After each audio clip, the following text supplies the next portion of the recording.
Your avocado trees are starving, and the worst part is, they are starving in plain sight, surrounded by nutrients that modern science has completely overlooked for centuries. By integrating crushed biochar and volcanic rock dust into your soil today, you can trigger an immediate surge in nutrient uptake. Stop settling for slow, incremental growth. In this masterclass, I am going to show you the ancient agricultural alchemy that will double your growth rate in a single season. We aren't just going to feed your trees, we are going to rebuild the biological engine beneath them.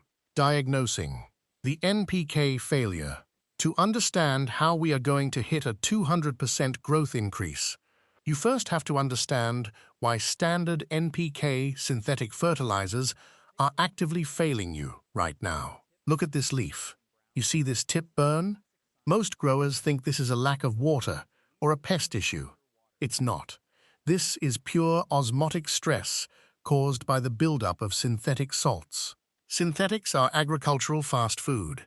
They dump readily available, water-soluble salts directly at the soil surface. When these salts accumulate, they reverse the soil's osmotic pressure. Instead of the roots pulling water in, the heavy salt concentration pulls water out of the root tissue. You are literally dehydrating your tree while trying to feed it. The Rhizosphere Gap. Because all the synthetic food is dumped at the surface, the tree gets lazy. It develops a massive mat of shallow feeder roots just an inch or two below the topsoil, because it doesn't have to work for its food. But the moment a heat wave hits in mid-July or water becomes scarce, that top layer of soil hits 100 degrees, bakes the roots, and the whole system collapses. We call this the Rhizosphere Gap. Commercial soils in 2026 are practically sterile. They lack the dynamic microbial diversity found in the ancient tropical environments where avocados evolved.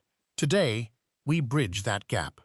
We are going straight past the lazy surface roots and rebuilding the deep soil profile using 5 ancient amendments: the trenching technique and root pruning. We start our reconstruction with the mineral foundation. We are moving entirely away from surface feeding. To do that, we have to find the drip line. Look straight up. The outermost edge of the tree's leaf canopy is your drip line. This is where the most active, water-seeking roots live. Now, let's talk about the fear every grower has: cutting roots. As you dig this trench, you are going to hear and feel smaller roots snapping. Don't panic. Severing these outer, microscopic feeder roots stimulates the tree. It's called root pruning.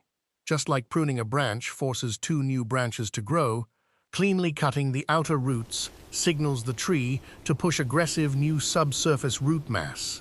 Just ensure you are far enough out at the drip line so you don't hit the massive, structural primary roots near the trunk. Amendment 1. Paramagnetic Basalt. Once our trench is open, we bring in our first amendment: Paramagnetic Basalt. Basalt is essentially cooled volcanic magma. It is packed with iron, magnesium, and calcium. But more importantly, it carries a paramagnetic charge. What does that actually mean? Paramagnetism is the ability of a substance to align itself with the Earth's magnetic field. In simple terms, this charge dramatically improves the soil structure. It forces clay particles to separate, increasing oxygen flow and water retention. It creates an electromagnetic environment that soil microbes absolutely thrive in. We apply a heavy layer, about 2 inches deep, directly into the bottom of the trench. Amendment 2. Glacial Dust and Liebig's barrel. Alongside the heavy basalt, we add our second amendment: Glacial Dust.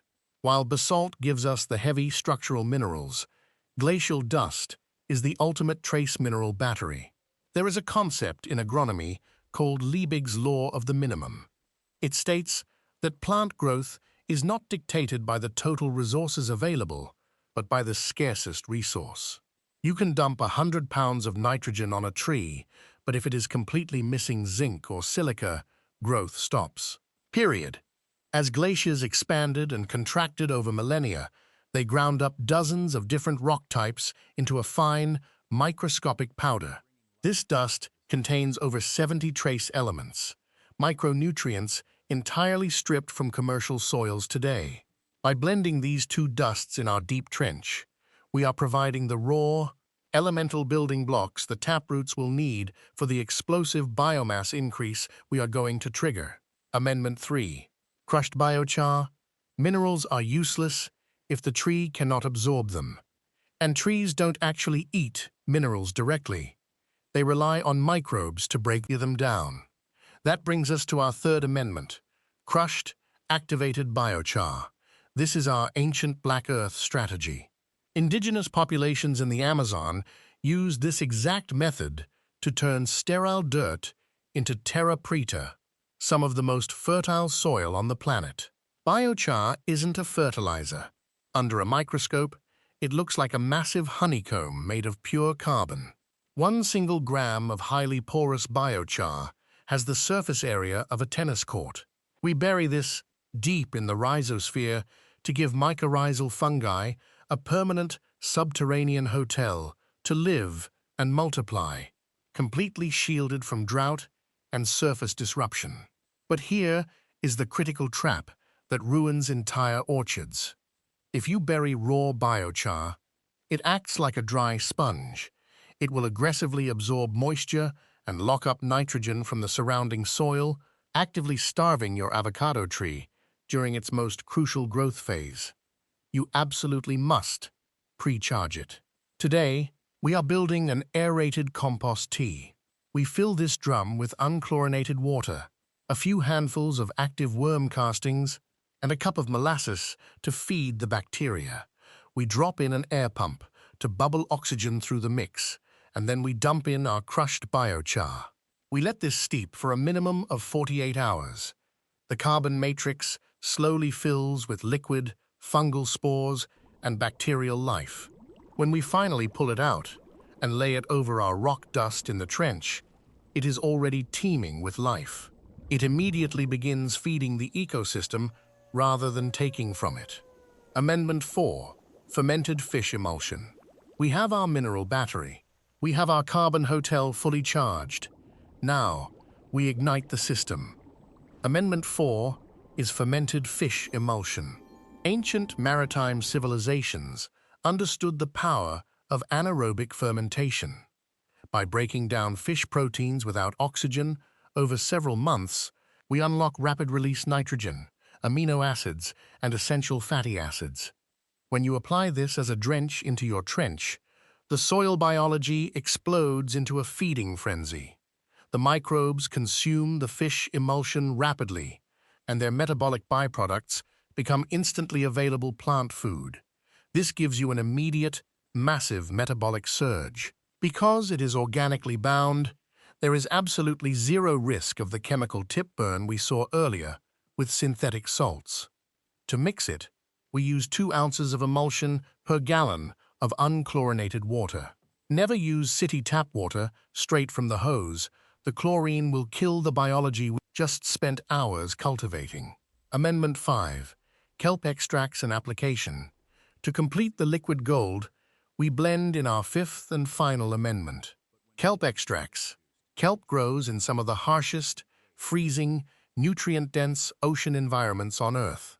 It survives by producing massive amounts of natural growth hormones, specifically cytokinins.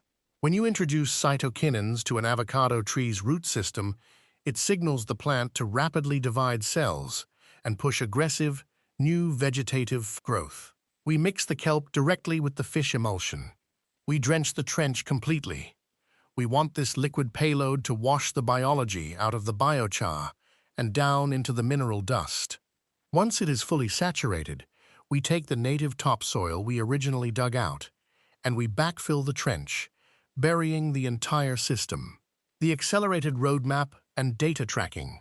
The synergy here is absolute. The minerals provide the foundation, the carbon provides the housing, and the fermented liquids provide the ignition. It creates a closed, self-sustaining nutrient loop hidden safely underground. But agricultural alchemy isn't just about throwing things in the dirt. It is about precise validation. Take a baseline measurement of your trunk caliper today. Because we are bypassing slow surface feeding, we need to monitor the biomass increase strictly. Keep an eye on your local climate data. The biochar will hold massive amounts of moisture, but this hypergrowth pace requires consistent hydration. Water deeply, but infrequently. If you maintain the microclimate around this new root zone, you will visibly track a 200% acceleration in growth. This system forces dormant root systems to wake up and perform. It is a heavy initial investment of time and labor, but the bury and forget method means this subterranean engine will run entirely on its own for the rest of the 2026 season. You don't need to do this every month. You do it once, and let nature compound the interest. If you are serious about treating your soil like the biological engine it is, hit subscribe. We are just getting started. See you in the orchard.